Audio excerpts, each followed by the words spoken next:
Takže myslím si, že dodržiavate, dokonca nepredĺžujete svoj rečnícky čas. Pani Edith Bauerová, 2 minúty.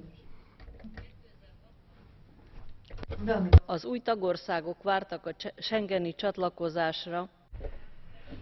Členské štáty čakali na to, že sa budú pripájať k schengenskému acquis a akým spôsobom sme vlastne tieto podmienky postavili, respektíve bolo jasne povedané, že tento systém SIS-2 musí dobre fungovať a zatiaľ vidíme, že tento systém nefunguje tak, ako by fungovať mal.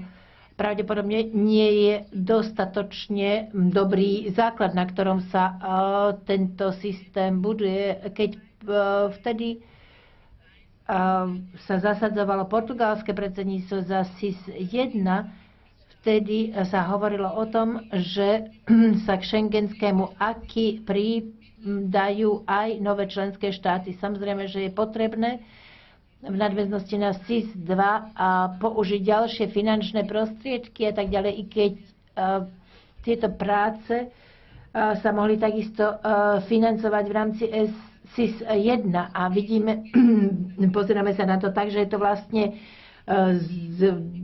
dvojnásobené, že je to vlastne dvojnásobne robená robota. A nie je to v prospech našich občanov. Ja si naozaj, na rozdiel od mojej ľavicovej kolegyne, myslím, že by skutočne kvantitatívne zmeny by sa mohli zaviesť do bezpečnosti Európy, ale pokiaľ ide o toto meškanie, chcela by som sa obratiť s následovnou otázkou.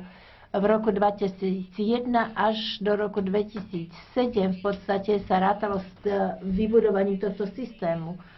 A možno, že to bude trvať ešte ďalších 10 rokov, vážený pán komisár, predsa v takomto systéme nemôže byť toľko neistých faktorov. Samozrejme, že diabol spočíva vždy v tých detailoch, ale ja by som chcela sa opýtať vlastne, že čo je dôvodom, čo je pozadím, ak v podstate nechceli na tomto pracovať takým spôsobom, ako sme to chceli my. Aké vlastne sú tam dôvody a bolo by dobre, aby sa táto história znovu nezopakovala. Veľmi pekne dobre. Ďakujeme. Takže teraz by sme pristúpili k Catch the Eye. Pani Lukačevská, nech sa páči, máte slovo, 1 minúta. Ďakujem veľmi pekne. Vzhľadom k posunu v implementácii systému SIS-2